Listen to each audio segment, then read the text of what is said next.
Kali ini kita menurunkan hampir 80% kekuatan muda kita ya. Fedrik nggak ada. Nggak ada, Fedri nggak ada. Katibin nggak ada. Katibin nggak ada. Desak nggak ada. Nggak ada. Pada saat kompetisi ini berjalan dengan baik, maka regenerasi juga otomatis akan berjalan gitu. Jadi tidak ada pesanan-pesanan. Kenapa? Karena semua parameter untuk menyaring seleksi itu ada di peringkat nasional.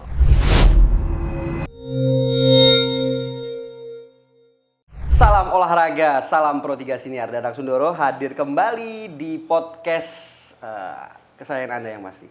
Kali ini tetap ngobrolin olahraga. Kalau kemarin kita diajak oleh FPTI di Platnas, kawasan Bekasi. Nah sekarang di daerahnya ring satunya olahraga. Di mana ya udah lu cari tahu aja lah. Pokoknya daerahnya ECBD belakangan lah situlah. Nah kebetulan tim podcast Dadang Sundoro hadir di sekretariat dari Federasi Panjat Tebing Indonesia. Dan di samping saya sudah ada orang nomor 1, 2 lah. Karena orang nomor satunya adalah Bu Yeni Wahid, nomor 2-nya adalah Sekretaris Umum FPTI. Wah, ini saya manggilnya Bapak, Om, atau Paman. Wahyu Pristiawan Buntara. Sama Raga. Jaya. Saya. Om, Pak D. Terserah. Kadang udah dipanggil Pak D, kadang dipanggil Om, kadang nggak denger. Oke, tapi biasanya anak-anak pada memanggilnya Mas Pris. Gitu ya Mas Pris? Betul. Sehat Mas Pris? Alhamdulillah. Sehat Mas Pris. Review SEA Games aman, lancar? Lancar dong. FPTI 35 cabang olahraga yang sudah memastikan diri dipastikan anggaran turun, betul ya? Yang untuk apa ini? SEA Games. Kalau untuk SEA Games sih gini, kalau SEA Games kan kita sebenarnya Platnas kita kan jangka panjang ya. Oh, iya. Target kita kan ke Olimpiade 2028. SEA Games menjadi salah satu cabang target antara aja gitu. Dan SEA Games kan kita pertama kali dipertandingkan 2011 di Palembang. Oh, okay. Dari 10 kita nyabet 9. Dan habis itu 14 tahun kemudian makanya baru dipertandingkan lagi. Itu resikonya dari cabang olahraga seperti itu. Prinsipnya SEA Games sport climbing kalau di tingkat Asia Tenggara masih terlalu dominan dan kita membantu CACF Southeast Climbing Federation untuk mengembangkan olahraga ini di Asia Tenggara. Jadi kalau konteksnya gitu. Bicara Asia Tenggara, sing ada lawan gitu. Kalau kata Ican gitu. Faktanya kita masih terlalu dominan. Gitu. Faktanya terlalu dominan. Ya, makanya untuk kali ini kan bukan dibatasin tapi secara regulasi memang komposisinya kita antara senior dan junior yang boleh main di SEA Games kan. Nah, ini mana nih? Antara senior dan junior. Saya coba spill di Google dan segala macamnya belum ada sebenarnya nama-nama para atlet kita yang akan tampil di SEA Games. Mas Pris, coba di kesempatan kali ini Mas Pris. Kali ini kita menurunkan hampir 80% kekuatan muda kita ya. Fedrik nggak ada. Nggak ada, Fedri nggak ada. Katibin nggak ada. Katibin nggak ada. Desak nggak ada. Nggak ada. Pokoknya nama-nama yang lu kenal, elit nggak ada semuanya, Nggak gitu. Ada. Tapi perlu diketahui kekuatan junior kita juga nggak kalah di sini. Oh gitu. Apalagi di speed ya. Nah ini menarik nih, jaminan Mas. Ya kita optimis. Saya menggarisbawahi 2010 tadi ya. 10 2011. 2011 10 Dari 9 dari 10 9 dari 10 medali yang diperebutkan dikoleksi oleh Indonesia. Pertanyaannya besok baru dimainkan lagi gitu kan.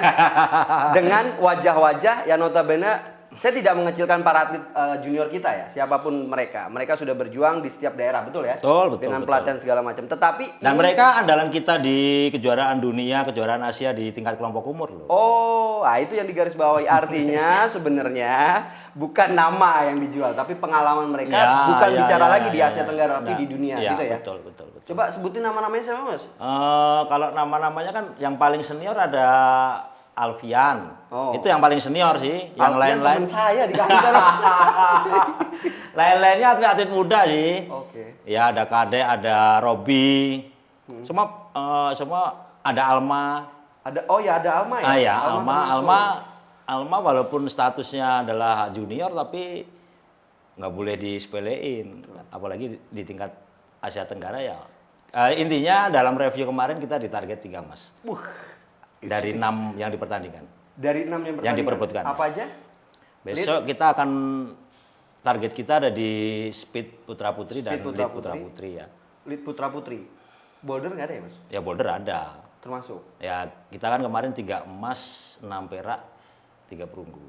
di 2000. Targetnya. Oh, 3 emas, 6 perak, 3 perunggu. 3 perunggu di Thailand nanti. SEA Games luar biasa.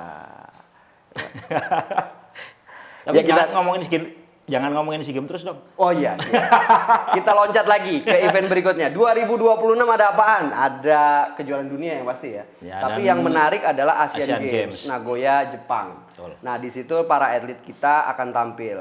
Kekuatan Fredrik dan kawan-kawan, Desak dan kawan-kawan akan tampil. Betul? Betul.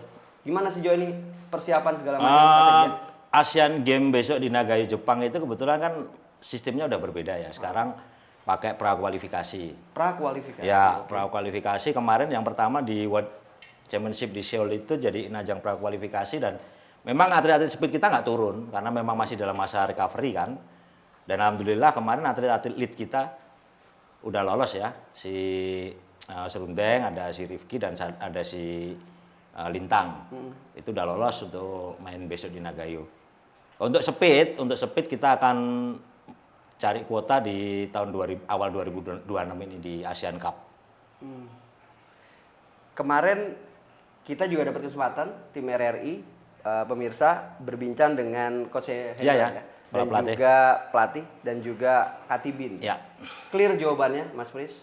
Saya bilang secara ngevlog, targetmu apa di SEA Games? Saya tidak Asian. main. Ya. SEA Games-nya. Ya. Saya bilang, wah belagu. Enggak, Mas. Tapi targetnya untuk di Nagoya, Mas. Wah, Mas. clear jawabannya tuh. Saya bilang, nah pertanyaannya sederhana. Di di Asia ini, di Asian Games, negara-negara mana ada yang menjadi lawan kita? Oh, kalau bicara Asia itu kan ada Cina, Ada Cina. ada Iran, ada Korea, ada Jepang. Ya, kuat-kuat representasi kekuatan dunia, apalagi di speed ada di situ. Katibin masih peringkat pertama ya, Mas? Ya, betul. Artinya kalau seorang atlet menjanjikan emas, kalau seorang manajemen, sekjen? Ya, kita dukung sepenuhnya apa yang dikatakan kepala pelatih. Renstra ya. Ya, clear. Karena ini bagian dari program jangka panjang ya, Ya. Renstra ya. Bisa dijelaskan Pak Sekjen? Renstra ini kan sebuah program yang disusun sejak tahun 2017 sebenarnya ya. Oh, 2017. Ya, kita bicara soal waktu itu kita pertama kali dipertandingkan di Asian Games di Palembang dan selang berapa hari kemudian sport climbing masuk dalam cabang olahraga Olimpiade. Pertama Tokyo, walaupun Tokyo hanya ada 2 nomor combine kita nggak main di situ. Nah dari situlah mulai disusun Renstra ya, dipertajam lagi tahun 2022 Renstra itu diupdate dengan target salah satunya yang sudah berhasil tentunya Paris.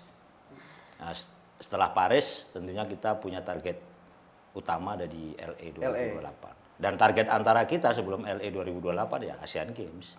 Ya. Putrinya di Nagoya Sama. emas juga. Jadi clear jawaban dari FPTI adalah untuk di Asian Games berapa emas?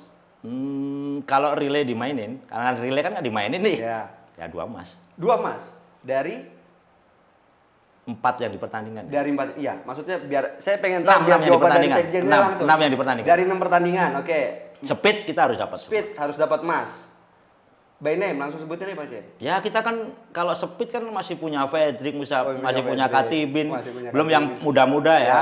Terus kalau untuk cewek apalagi kita punya Bilah, kita punya Desak, Desak, ya. terus ada lagi junior-juniornya ada Kadek, terus kita jangan lupa bahwa target kita di Olimpiade 2028 adalah finalis untuk lead. Nah, untuk nomor lead ini kita sedang bangun serius gitu dan semoga di Asian Games sedikit memberi kejutan lah. Amin. Kalau bicara kejutan sebenarnya tadi ya berbicara Olimpiade Tokyo kita kurang beruntung ya kali Ya bukan kurang beruntung karena kan Tokyo itu kita pertama kali dipertandingkan hanya pertama memperebutkan kali. 2 Iya, medali emas. 2 medali emas. Dan di situ International Federation menentukan nomor combine. Combine, Nah, ya. combine kan memang waktu itu kita hanya unggul di speed ya. Jadi kita sejak awal memang kita nggak punya target apa-apa di Tokyo. 4 tahun berikutnya Olimpiade Paris guys, 2 emas yang dikoleksi Indonesia, 1 dipersembahkan oleh panjat tebing. Ya. Dan itu durasinya 4,75 detik. 75 detik. Oh, luar biasa itu. Spider-Man luar biasa. Latihannya gimana, Mas? Ya kemarin kan udah ke pelatnas tuh, tapi belum sempat ngeliat latihannya. Iya. Kondisi cuaca, guys. Nggak, tapi gini, pemupukan dari pengurus untuk bisa dalam tanda kutip memacu atlet itu sebenarnya apa sih? Kalau FPTI itu jelas ya, sebenarnya kan kompetisi, kualitas kompetisi yang baik, banyaknya kompetisi yang ada itu adalah kunci utama gitu. Pada saat kompetisi ini berjalan dengan baik, maka regenerasi juga otomatis akan berjalan gitu. Dan alhamdulillah kompetisi di Panjat Tebing ini selalu bergulir dengan bagus gitu. Kejurnas FPTI itu sejak 92 sampai hari ini belum pernah satu pun absen dalam setiap tahunnya. Dengan segala macam kondisi ya. Apalagi kejuaraan internasional di berbagai negara. Ya. Artinya, Jadi, sebenarnya Mas Pris mau mengatakan FPT itu banyak duit, guys. Enggak juga. Ini clear. Artinya gini loh. Coba dicek, monggo Mas Pris. Beberapa cabang olahraga itu masih terkendala mungkin dengan finansial. Dia mau memberangkatkan atlet. Dia mau menaikkan atlet itu untuk bisa levelnya naik. Tetapi persoalannya adalah lagi-lagi uang atau finansial yang ada. Nah, FPTI? Nah, gini, kalau bicara soal anggaran itu, apalagi dengan pemerintah itu kan seperti telur sama ayam ya, mau duluan mana gitu. Okay. Sama saja Panjat Tebing itu hampir sejak 88 berdiri sampai tahun 2016 itu hampir kita sama saja organisasi yang mediocre, yang bekerja keras, berjuang untuk sekedar memberangkatkan 1-2 atlet gitu. Tapi memang momentumnya kan ada pada saat kita main di multi event ya. Sebelum multi event kita main di multi event kan memang alhamdulillah dengan perjuangan mandiri tadi kita menghasilkan juara-juara gitu. Dan puncaknya kan di Asian Games 2018 kita meraih 4 medali emas dari 2 yang ditargetkan. Hampir bersamaan kita masuk ke Olimpiade. Nah, disitulah momentum yang bisa diambil oleh Federasi Panjat Tebing untuk lebih. Waktu itu apalagi kita kan sering orang bicara soal kenapa sih speed doang gitu majunya. Lead kok nggak maju-maju gitu. Selain bahwa speed pertama kali yang mendapatkan prestasi gitu.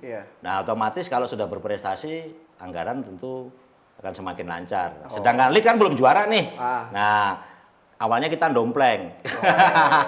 Jadi mempertahankan kemampuan di speed sekaligus meningkatkan kemampuan di lead dan boulder. Itu awalnya. Tapi alhamdulillah setelah Paris kita dapat emas di speed, lead ini juga menjadi fokus oleh pemerintah untuk kita bisa meningkatkan kemampuannya. Jadi alhamdulillah sekarang anggarannya juga udah mulai lancar-lancar lah untuk lead. Saya mau garis bawahi anggaran dulu, tapi sebelumnya saya mau garis bawahi pertanyaan yang kemarin kita coba tanyakan, Mas, sama Kak Tibin juga sama Coach Hendra. Bahwasanya netizen tuh mengatakan kok seakan-akan yang dianak emaskan tadi speed gitu loh. Saya mau tahu jawaban dengan pertanyaan yang ada, saya mau tahu jawabannya dengan manajemen gimana nih? Justru bukan dianak tirikan gitu di lead itu, bukan juga dianak emaskan speed, tapi faktanya memang membangun lead ini kan tidak sederhana juga gitu. Banyak faktor seperti kualitas membuat jalur kita. Nah, membuat jalur kita. Kalau dari sisi kita ngejarnya dari sisi kualitas, lesson misalnya akan sangat lambat gitu. Makanya salah satu strategi yang kita gunakan itu adalah mengejar kuantitas membuat jalur secara nasional ini mempunyai kemampuan yang hampir rata lah. Strateginya ya kita panggil membuat jalur internasional datang ke Indonesia. Kita tidak memikirkan license, tapi kita memikirkan kuantitasnya itu agar tersebar. Supaya atlet-atlet yang ada di daerah ini yang berkembang, di saat mereka kita panggil ke pemusatan latihan daerah, pemusatan latihan nasional, gapnya udah nggak terlalu jauh. Tidak terlalu jauh. Dan lead ini waktu itu memang sangat terpengaruh dengan prestasinya di speed ya. Menyangkut anggaran tentunya. Nah, kita buktikan saat inilah, karena kita sekarang untuk lead dan boulder kan sudah diberi space khusus dari sisi anggaran untuk meningkatkan, makanya kita berani saat ini untuk menargetkan finalis Olimpiade 2028. Nah itu, saya nggak nyinggung dulu Olimpiade, tapi saya ngomong tentang anggaran dulu gimana Mas? Kita satu-satunya cabang olahraga yang dibantu pemerintah dari sisi anggaran yang memakai sistem swakelola. Swakelola. Ya, Artinya gimana? Swakelola itu seluruh pembiayaan diatur dan ini oleh Kemenpora.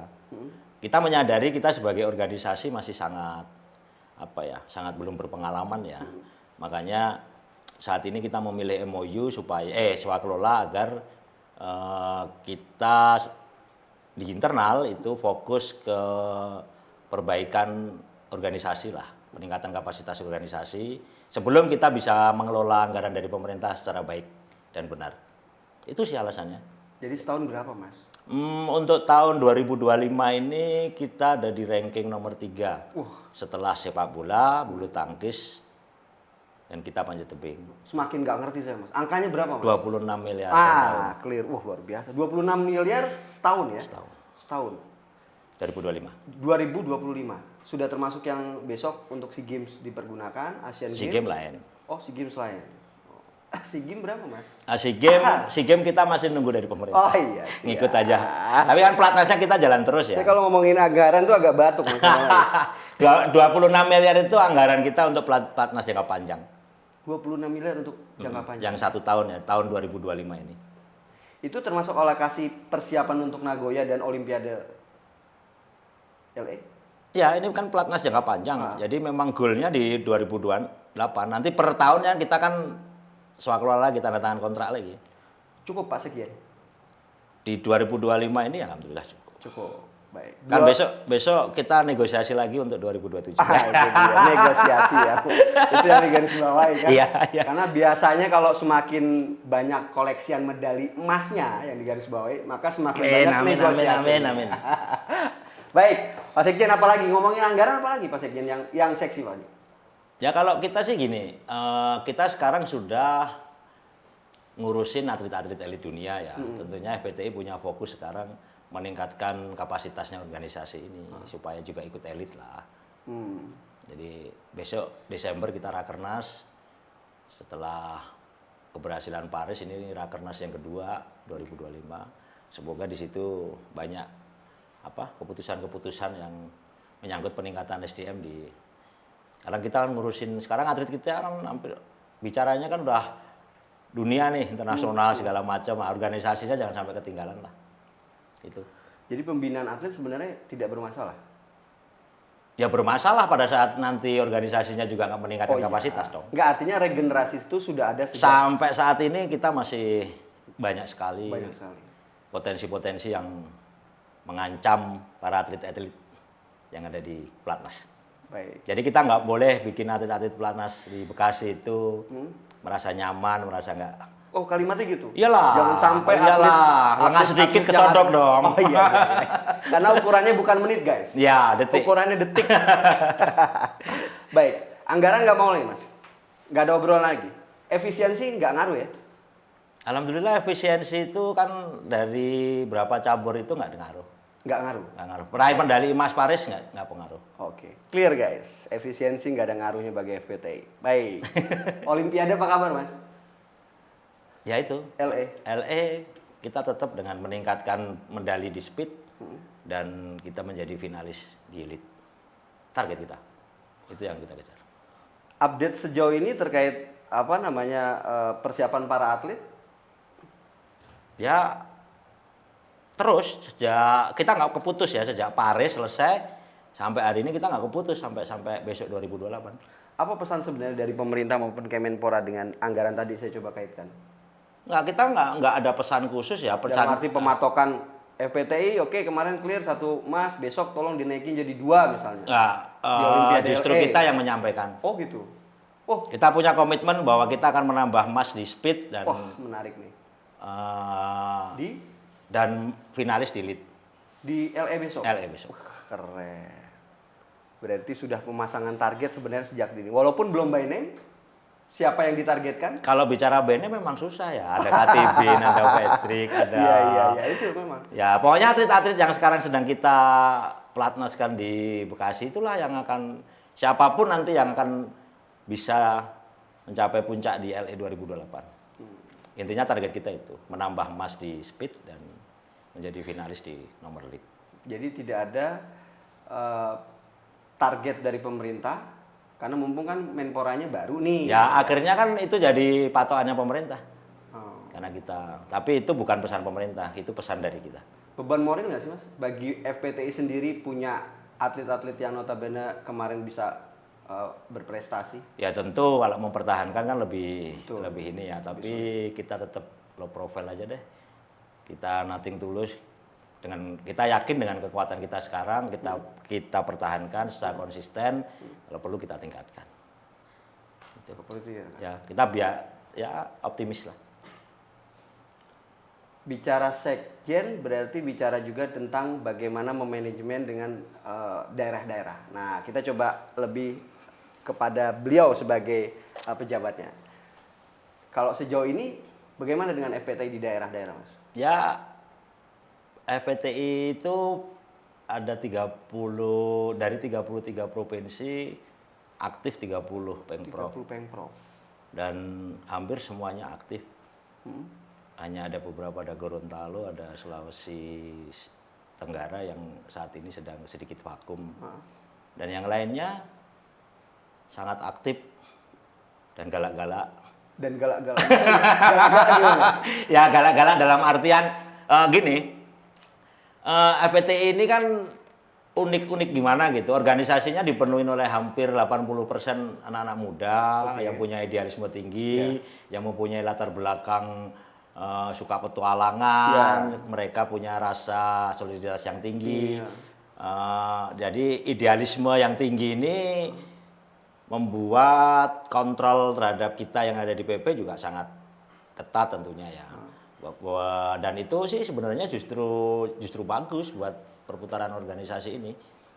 Kita sangat suka pada saat organisasi di daerah ini berjalan semua gitu.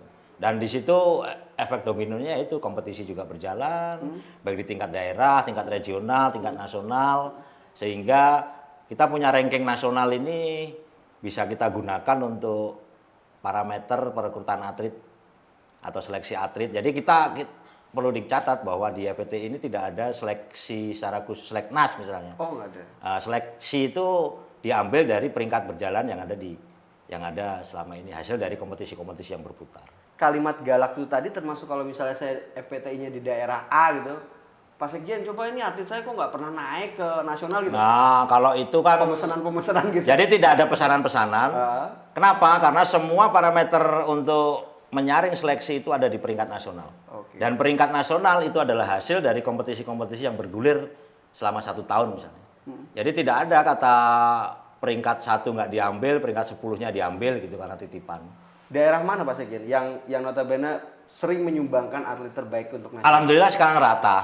Alhamdulillah. Mulai dari Sulawesi, dari Sumatera, dari Kalimantan, dari timur yang masih memang kita garap ya, mulai Maluku Utara, Papua itu kan daerah-daerah baru yang mesti kita garap. Tapi saat ini tidak hanya dominasi Jawa Timur, tidak ada dominasi Jawa Barat, tapi ada dari atlet dari Sulawesi Selatan yang masuk ke Platnas, dari Rio yang masuk juga, dari Kalimantan Selatan, Kalimantan Tengah.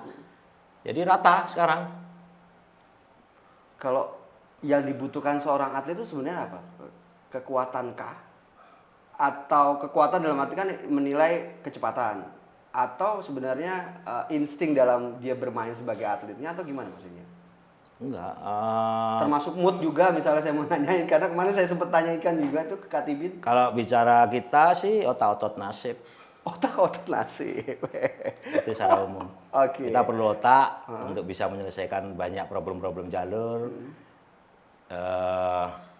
Kita harus punya kekuatan. Kalau lead ya tentu pola latihannya lead dan speed tentu berbeda ya. Mana yang dibangun itu pelatih lah yang lebih teknis. Itu otot dan nasib. Perlu diketahui manjat ini kan olahraga vertikal. Yang dimaksud dengan nasib itu yaitu tadi error, jatuh, false start.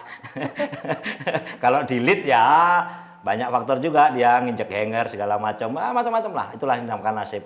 Sebaik-baiknya pemanjat kalau dia pas nasibnya nggak bagus, jatuh di bawah, Iya. karena terpeleset dan segala macam. Tapi semoga atlet-atlet kita pengalaman-pengalamannya nggak pernah seperti itu ya, Pak? Ya, enggak. Ya pernah juga, false start itu juga sering. Bahkan kita pernah suatu ketika kita berangkat tryout sampai ke Eropa, tidak ada satupun pemanjat yang bisa lolos kualifikasi karena false start. Itu beban bagi atlet dan beban Ya, bagi ya, yang membawa. itulah makanya dibutuhin latihan, dibutuhin supaya konsistensi, supaya semua ada strateginya lah, ada strateginya. Karena gini, di speed itu menghentikan pemanjatan itu juga menjadi salah satu bagian dari pertandingan ya. Start itu kan dia pakai starting pad.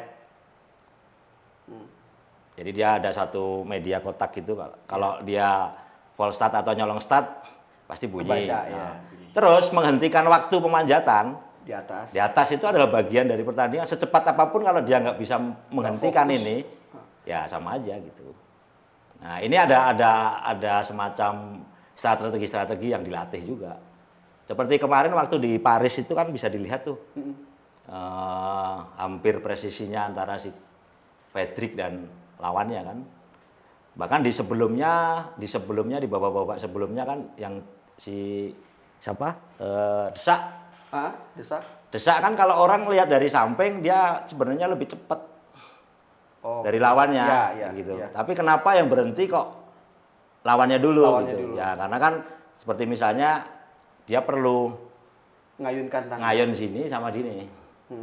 Kan ini salah satu strategi teknis yang sangat detail kalau di speed. Dan itu apa ya? Ya itu bicara sama Coach Hendra ya yang lebih.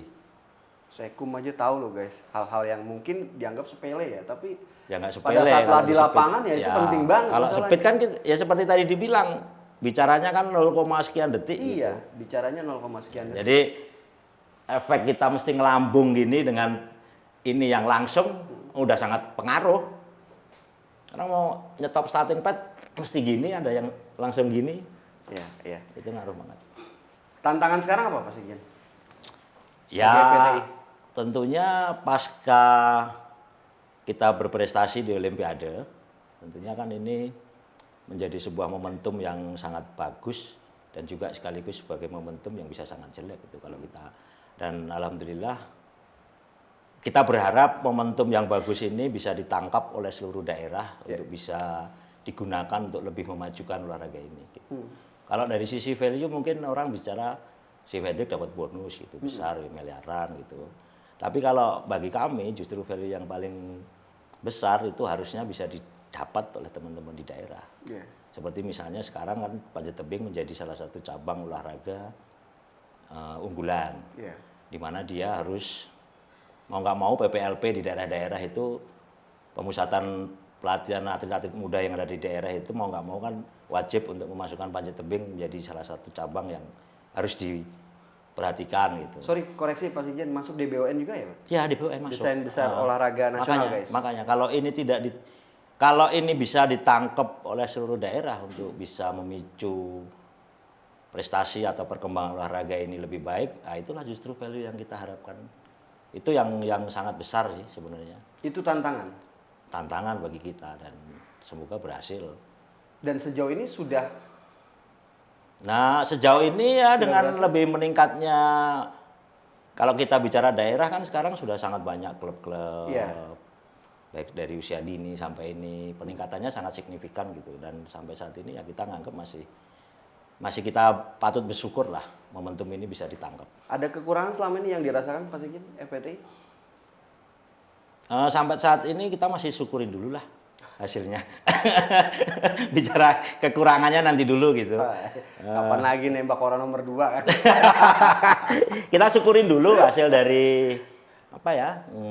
Euforia prestasinya panjat tebing pasca Olimpiade ini. Di daerah-daerah masih sedang dalam suasana yang wah semangat.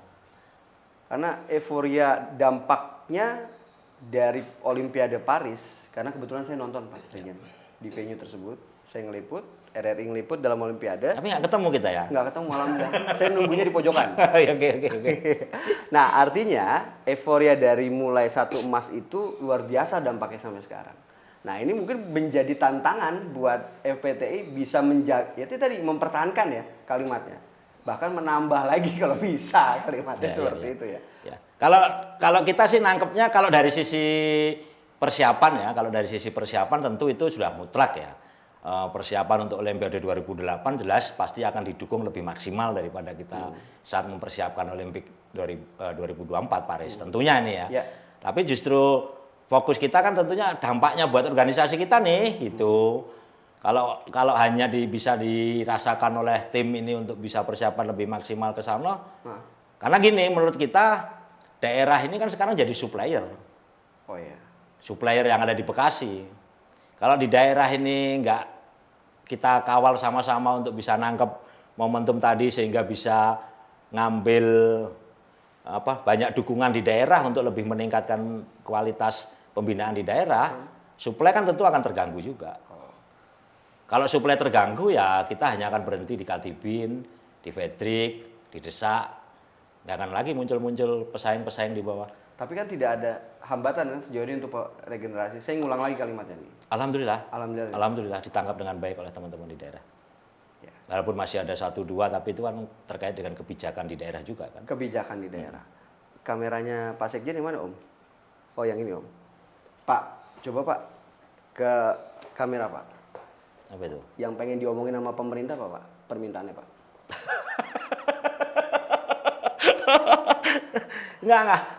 Saya nggak mau ngomongin tentang anggaran lagi karena udah clear. Nah, tapi saya FPTI mau ngomong apa? Saya pikir siapapun pemerintah yang sedang berkuasa saat ini, komitmen tentang pembinaan olahraga, terutama olahraga yang sudah membuktikan prestasi tentunya jangan sampai berubah.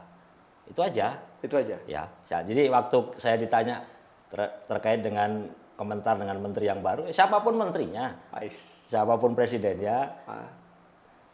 Sepanjang pola pembinaan olahraga yang berprestasi ini tetap secara konsisten dijalankan tanpa ada hambatan-hambatan politis, saya pikir kita akan tetap. Baik. Pak Prabowo, Pak Presiden, Sekum FPTI, Ibu Yeni, Sekjen Ibu Yeni. Tapi yang jelas adalah semua cabang olahraga yang sudah mampu mengibarkan bendera merah putih, gitu ya? Ya. Dan juga sudah bisa mampu mengumandangkan lagu Indonesia Raya. Coba untuk kita perhatikan lebih. Meskipun kita juga harus mendorong cabang-cabang olahraga lainnya untuk sama-sama yuk semakin banyak lagu Indonesia Raya berkibar di setiap negara artinya internasional, maka semakin banyak juga kebanggaan kita.